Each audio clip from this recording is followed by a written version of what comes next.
Speaker is another MP. I said that we were turning the dial on public opinion, and we have shifted public opinion in the last couple of weeks. And it's quite simple if you call for a ceasefire. It's not, it's not the most revolutionary of slogans, is it? To say that we want peace and we want a ceasefire. But every little bit helps, and the next speaker has been instrumental in shifting that inside Parliament. The MP for Leeds East, Richard Bergen, has put down a motion, an early day motion in Parliament, calling for peace, calling for a ceasefire, and it has been backed by 95 MPs from 8 political parties, so right across the spectrum. Please welcome Richard Bergen.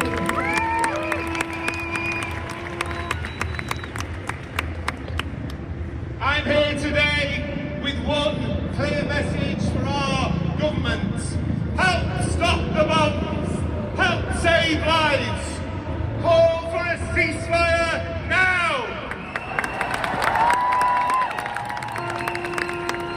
Even before the horrors of last night, nearly 9,000 people in Gaza and Israel had already lost their lives in just 3 weeks. 3,000 children killed in Gaza alone. One killed every 15 minutes. We mourn every single death. Each was an individual. Each had a name. Each had dreams. How many more parents have to lose their children? How many more children have to grow up having never known their parents? As the United Nations General Secretary said, the heinous attacks by Hamas do not justify responding with collective punishment of the Palestinian people. But that's exactly what we're seeing. The Israeli Air Force dropped 6,000 bombs on Gaza in the first week alone. 6,000 bombs in an area not much larger than East London, where 2 million people are crammed in, half of whom are children. Entire neighbourhoods in Gaza turned to rubble. The priority to every single political leader, including our own, must be to do everything in their power to stop the loss of any more civilian lives. That means backing a ceasefire. The UN General Secretary backs a ceasefire. More and more governments back a ceasefire. Oxfam and Amnesty back a ceasefire. It's shameful that our government refuses to support one, especially when 2/3 of the public want one.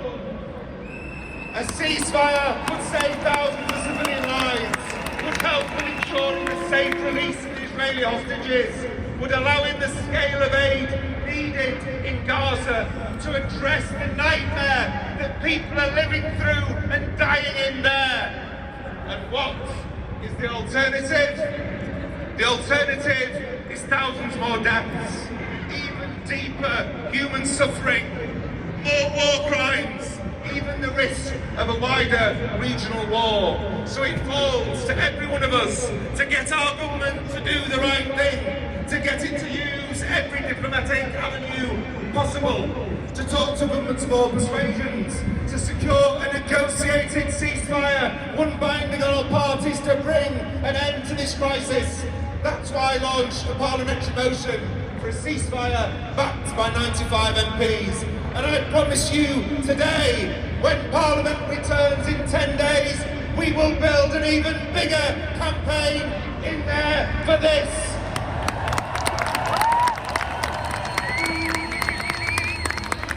These are dark times for humanity, but as Martin Luther King said, darkness cannot drive out darkness, only light can do that.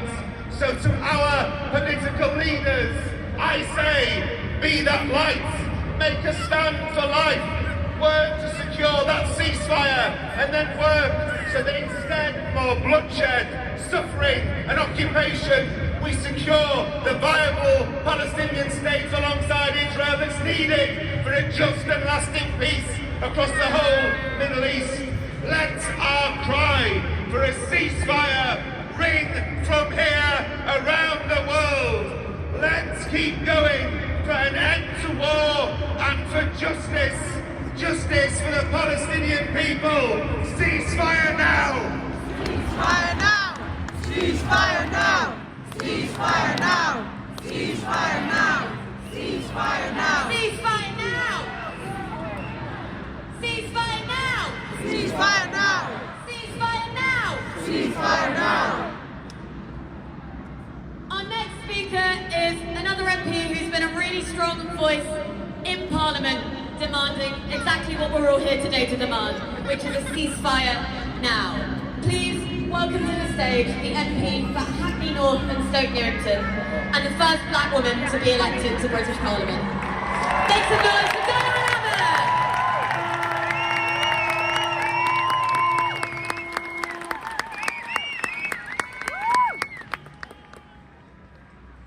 I am so glad to be here today in solidarity with the people of Palestine.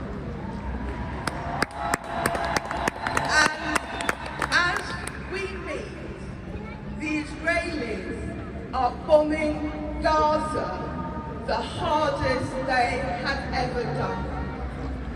So it is so important that so many of you are here today. We are all part of an enormous global movement. It is a global movement demanding peace and justice.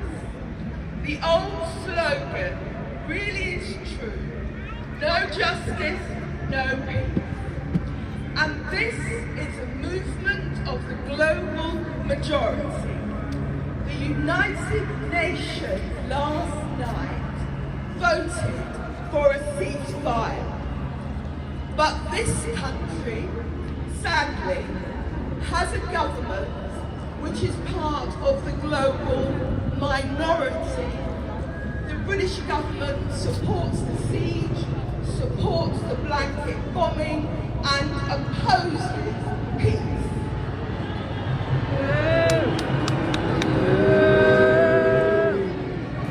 Over and over again, this country's political leadership talk about Israel having a right to defend itself.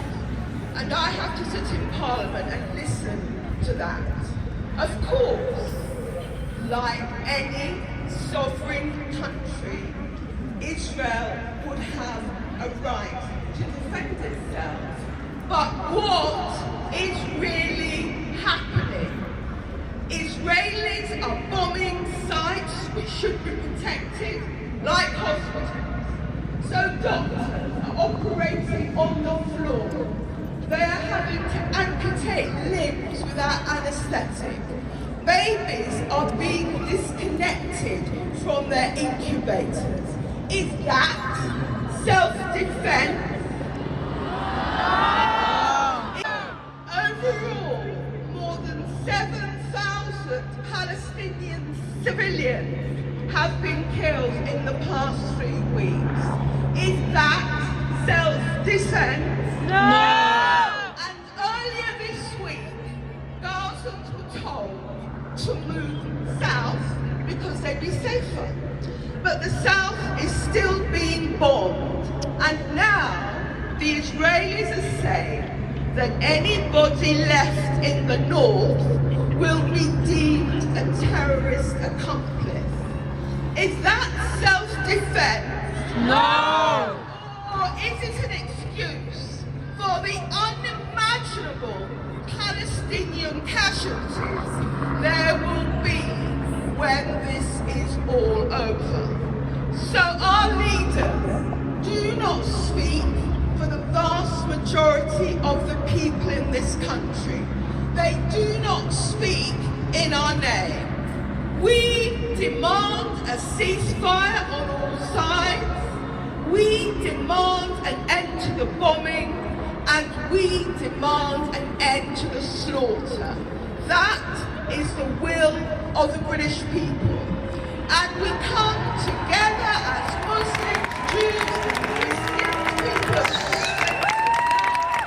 We are united, we are determined, we wish nobody ill, but we demand peace and uphold international law, we oppose all war crimes, and we will not give up until we achieve peace. They will slander us, they will block us, they will try and marginalise us, but we must not lose sight of our aim. Peace and justice. Free, free! Palestine!